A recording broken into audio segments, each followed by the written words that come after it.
Coming up on this episode, I think that, food is an elemental expression of people and place. Do you think that food is comparable to literature and music in terms of cultural expression? I do. His joy is food. So it's always delicious to read about. This podcast from Georgia Public Broadcasting highlights books with Georgia connections, hosted by your two favorite public radio book nerds who also happen to be your hosts of All Things Considered on GPB Radio. I'm Peter Biello. And I'm Orlando Montoya. Thanks for joining us as we introduce you to authors, their writings, and the insights behind their stories, mixed with our own ideas and thoughts about just what gives these works the narrative edge. Okay, Orlando, the last time you brought us into the studio to talk about food, you brought food, and I appreciated that, and you've done it again. Thank you very much. What is this in this bowl in front of me? So today we have turnip greens from Taqueria del Sol in Atlanta, and maybe you will try them while I tell you what you're trying and what we're going to talk about today. This dish here is a melding of cultures. It is a fusion of the American South and Mexico. And the author that we're going to talk about today championed the founder of this restaurant, a man named Eddie Hernandez, among many other restaurants and chefs and cooks across the South. And the author's name is John T. Edge. Okay. And so what do you taste in the turnip greens? I did not expect the spice. I did not expect it to be slightly hot, which I like. It's the chile de árbol. Yeah, I mean, this is great for, as we record this, it's getting colder out there. We're both dressed for the winter months, and so this is nice. This hits the spot. Well, if you follow the view of the author, these are not just turnip greens, and you're not just tasting the chile de árbol there and that spice. You're tasting the life story of Eddie Hernandez. You're tasting his journey from Mexico. You're tasting his grandmother Consuela, who taught him the love of food. You're tasting his rock and roll band, and you're tasting his first cooking job in Clayton County, where he was working at a Mexican restaurant, and they handed him some turnip greens, and they said, "Hey, use this." And so there's some mystery here. There's it's not just a recipe pulled off of the internet. It's something that came handed down through place, through family. And don't you taste all that? Yes. I mean, it does have a character to it that I can appreciate. Yeah. Well, there's this movement to talk about larger concepts in food. So we're not just talking about ingredients. We're not just talking about the way you julienne a carrot or the plating or, umami. We're talking about history and culture. And, front and center in that movement in the U.S. for the past 3 decades has been our author, John T. Edge. And his memoir is called House of Smoke, subtitled A Southerner Goes Searching for a Home, for his home. And he is a food writer. He is the founding director of the Southern Foodways Alliance, and he also hosts the TV series True South. I think that, food is an elemental expression of people and place. It is comparable to the literature that we make that emerges from the American South. It is comparable to the music that we make in the South. It is this honest expression that springs from this soil. And I think by studying food, we can get at all of those things. We can get at race, class, ethnicity, identity. And I think because, I think if you focus upon working class food, the food that sustains the great majority of us, you can understand the commonality that we share across diet and across geography. So, Peter, do you think that food is comparable to literature and music in terms of cultural expression?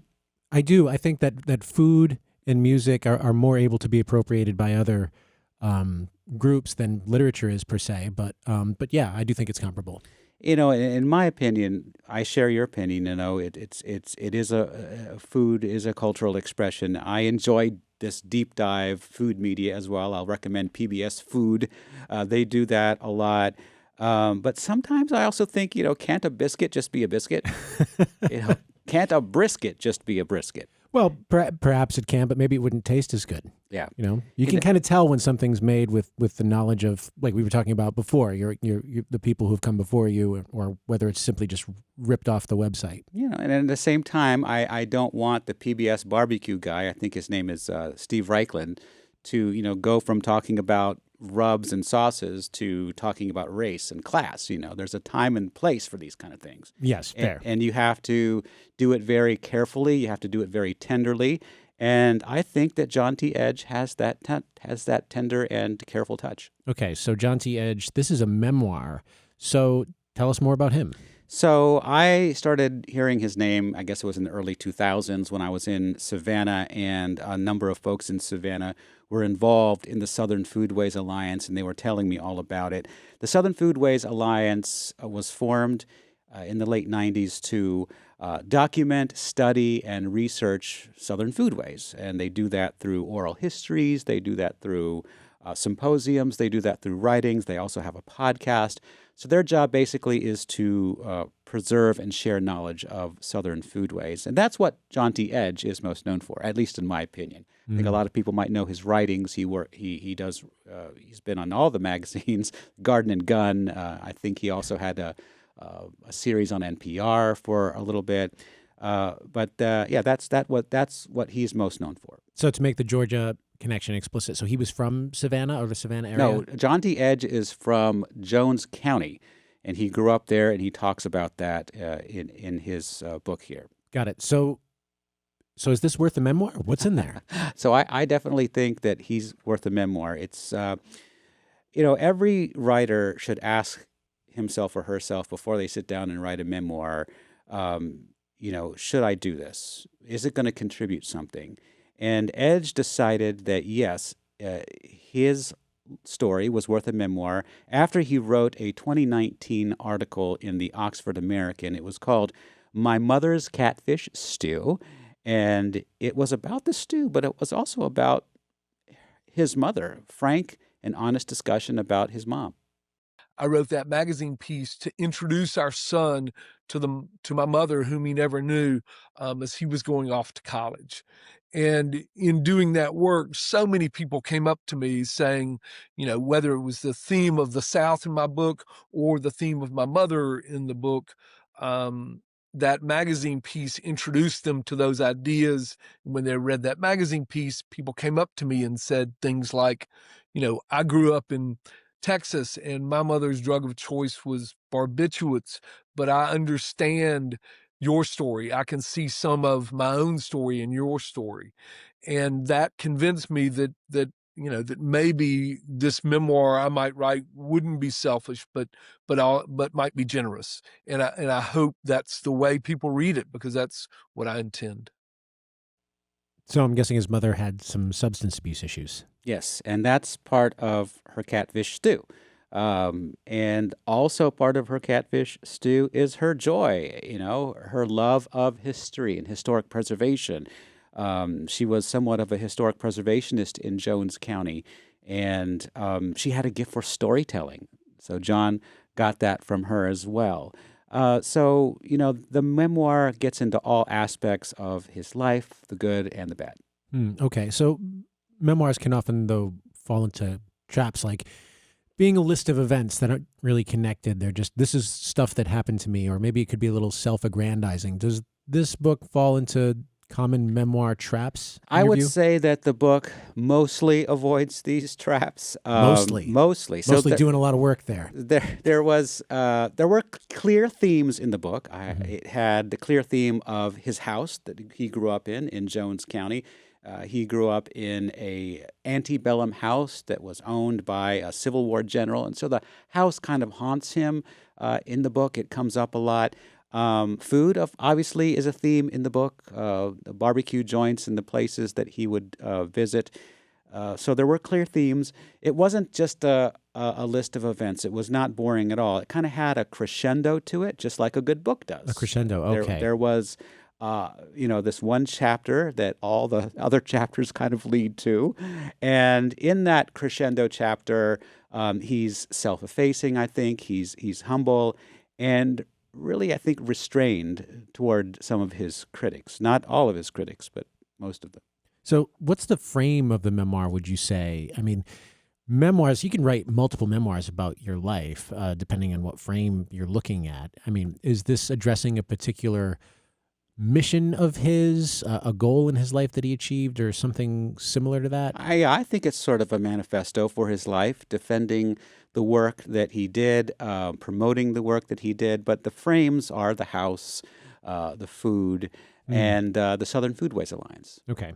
Well, I really want to hear about the crescendo, because that seems to be like the thing that this novel builds to, not novel, memoir builds to, and maybe there are questions at the beginning that are answered in that crescendo. Maybe not. Yes. You tell me. What's this about? So in 2021, this was all in the news. He stepped aside as the head of the Southern Foodways Alliance after a train wreck of comments that he made in 2020 at a panel discussion weeks after the murder of George Floyd. And the title of this panel discussion was "The Role of Food Writing in a Divided Nation." And he was paired on this panel with the Nigerian-born chef, activist, and food writer Tunde Way, whom Edge called a provocateur. And after that Called a panel, provocateur in the book or on stage? in the book. Okay. I don't know if he called him a provocateur on stage, but in the book he does use that word. And after that panel, there were immediately calls for his resignation. And so when I spoke to Edge, I pressed him on, what exactly did you say that offended people? I can't speak to what I said was offensive. I believe that people took offense at what they recognized, the same thing I did, my own hubris, being in that conversation in that moment. Some responded to the use of gradualism as a term in some of my conversation. I can't speak to what others did. I tried to report that out in my book, but I don't want to put the words in other people's mouths. So look, That's a dodge. yeah, Huge dodge. I read this chapter like twice. I interviewed the guy, and I still didn't understand what happened. So I went and I found the video. It's out there. Okay. You can look at it. And in the video, Tunde was saying things like, white people should step aside. He was saying white culture is racial warfare.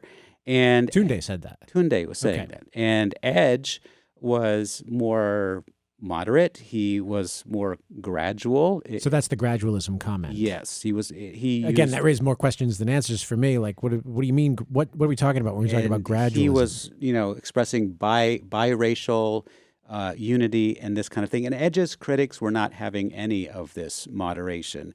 And but he at this point had been heading the Southern Foodways Alliance for 2 decades. He was called a kingmaker. And that was a time when kingmakers of all sorts in all fields were sort of being dethroned, so to speak. Yes, indeed. And I got the impression that his main offense was simply being a bright star that took attention, maybe attention from, and all that comes with that attention from other people, namely black people, who also deserved it. And so he stepped aside. So in that clip you played, he doesn't really want to talk about it. That's clear. He's just not going to repeat what he said. I'm sure he remembers it. And if I were in that position, I would have replayed it in my head over and over again. There's no way he didn't remember, in my view. But why don't you think he wants to revisit it? Is it like a image thing? Is it an emotional thing? What do you think? Look, I get it. I get exactly where he was coming from in that moment, because in 2014, as some people may know, it was in the newspaper. It's no secret that I and the entire staff of GPB in Savannah was laid off.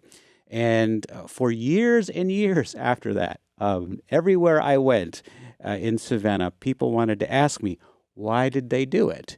And I had no answer. I didn't know. I mean, I had a piece of paper that said terminated without cause. And so, it was a business decision. They don't have to explain anything. So I would say exactly as John T. Edge said just there in that clip, I can't speak for them. You'll have to ask them. To be fair, though, you asked him what did you say that was offensive, not what did they consider offensive. Those are two different questions. Yeah. But anyway, please. Yeah, so, I get it. It's painful, it's emotionally raw, and it was restraint. He was being restraining. And that worked for me, thank God. I'm back with GPB. And for Edge, I think the book in this chapter doesn't get bogged down by this one sad chapter in a remarkable James Beard Award-winning career. I like the way he handled it. It was like, if you want to know, go look it at up. it. Yeah, Yeah. yeah. So things could have really gone south in this chapter, so to speak. Yeah, well, it certainly didn't. I mean, it seems like he has a lot to offer, and publishers certainly weren't, holding their nose in publishing this book. Like it's been promoted pretty well. I'm interested in what he has to say aside from that controversial moment, which, as you say, is just a small part of this book. So, yeah, it seems like it's worth reading. Yeah, I mean, what you're telling me. Yep. So I think what gives this book the narrative edge, it has a candid nature to it. He is introspective, and the book is well researched too. I mean, he treated his life like it was a research project. He went to libraries and cemeteries and all kinds of places to research his own life. There were tough parts of his life. There was joy. And his joy is food. Mm-hmm. So it's always delicious to read about that. That was the best part. I started this episode with turnip greens, and we could also get into shrimp and grits and low country boil, those New Orleans classics, etouffee and beignets, and also, regional cuisines from international visitors and residents that we now have here in Atlanta along Buford Highway. So there's many dining adventures that he talks about and the open road. And his father's story in particularly reminded me of my own story in a little way.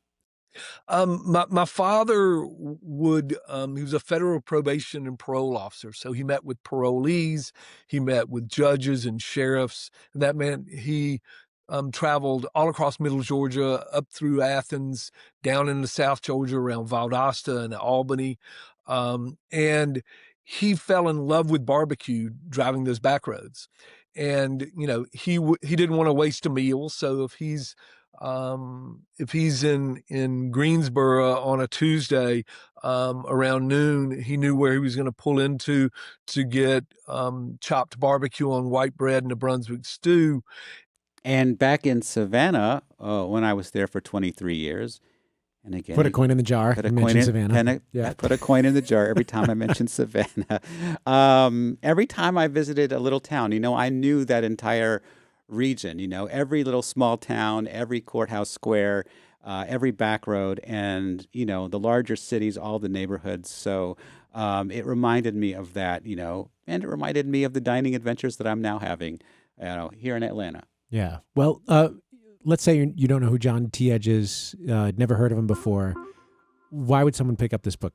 If they're interested in Southern food in particular? Are they interested in food? Yeah, yes. in Southern food in particular. Southern food right. in particular, yes, Okay. we all are. All right, You so better for be. lovers of Southern food, the book is House of Smoke, A Southerner Goes Searching for Home by John T. Edge. Orlando, thank you for telling me about it, and thanks for the turnip greens. Oh, yeah, I'm going to get to mine now. Yeah, they're getting cold.